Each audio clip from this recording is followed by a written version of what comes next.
सभी साथियों को जय भीम। मैं अरुण कुमार। साथियों, 2022 का उत्तराखंड में एक मर्डर केस हुआ था और बहुत चर्चित वो मर्डर केस रहा।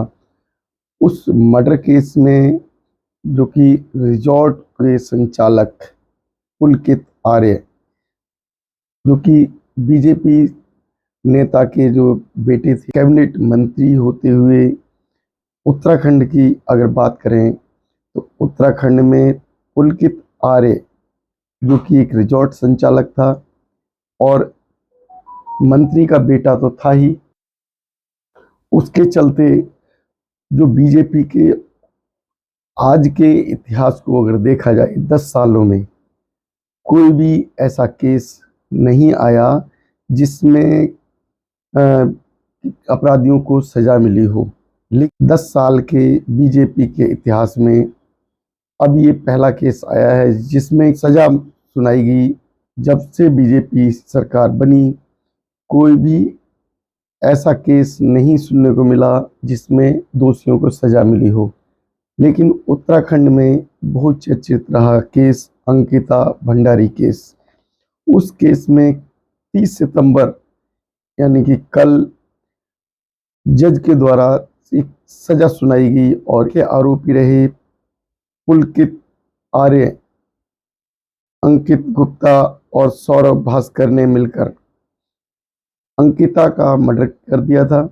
और जो कि अंकिता जो रिजॉर्ट था पुलकित आर्य का, उसमें रिसेप्शनिस्ट का काम करती थी। गरीब परिवार की वो बच्ची, जिसको गरीबी के कारण उस दलदल में ये लोग ले गए, जिस दलदल को सुनकर रोंगटे कांपते हैं। देह व्यापार में उस बच्ची को डाल दिया और उसके साथ जघन्य अपराध करते रहे।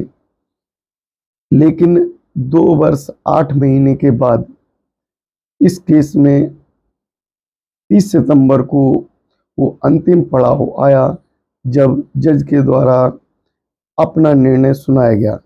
तीनों अपराधियों को उम्र कैद की सजा सुनाई गई, देह व्यापार और 302 आजीवन कारावास, ये धाराएं उन पर लगाकर सजा सुनाई गई। तो उत्तराखंड का जो ये केस है वो एक सनसनीखेज आज के समय की मानी जाए, क्योंकि बीजेपी के कार्यकाल में देखा क्या गया, अभी तक जो भी अपराधी रहे उन अपराधियों को अपराध मुक्त किया गया, उनकी सजा माफ की गई और उन्हें बीजेपी कार्यालय पर लड्डू खिलाए गए, मिठाइयाँ खिलाई गई, उनके स्वागत की गई, माल्यार्पण किया गया। तो बीजेपी सरकार के अंदर जो इस तरीके की जो कृत्य चलता आ रहा था उसको उत्तराखंड के न्यायालय में तोड़ दिया गया।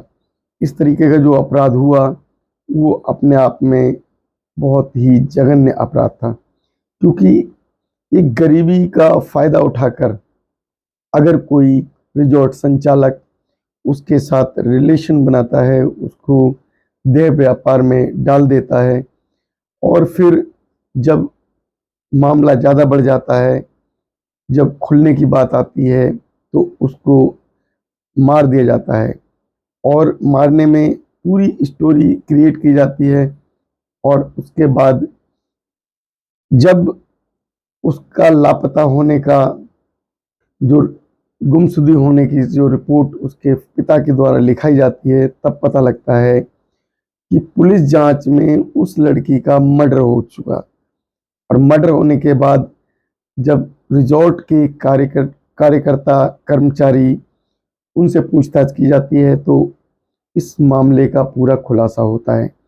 अब जब इसमें कर्मचारी गवाह बन गए, न्यायालय में उन्हें पेश किया गया, जो बीजेपी के द्वारा, बीजेपी के आला कमान के द्वारा जो प्रेशर बनाया गया, वो प्रेशर को ना झेलते हुए, प्रेशर से ना डरते हुए जो वहाँ के न्यायालय ने, उत्तराखंड के न्यायालय ने जो सजा सुनाई, एक मिसाल कायम करने वाली सजा। क्योंकि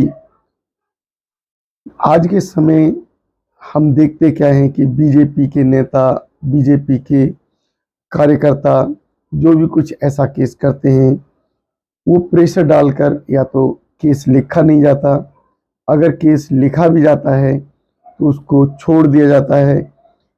उसके अंदर सज़ा अगर सुनाई जाती है तो सज़ा मामूली सज़ा दे दी जाती है जिससे कि विरोध प्रदर्शन ना हो।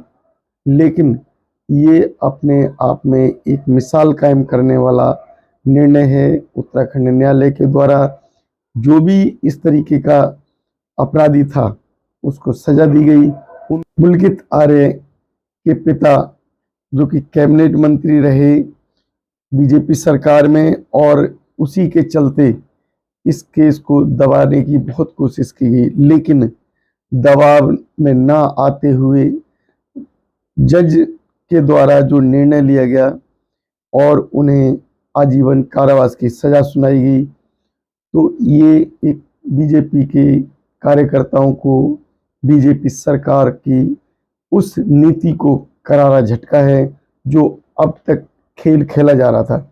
गरीबों के साथ जो अपराध हो रहे थे, उनकी मजबूरी का फायदा उठाया जा रहा था, उसमें कहीं ना कहीं बीजेपी सरकार को एक झटका लगा।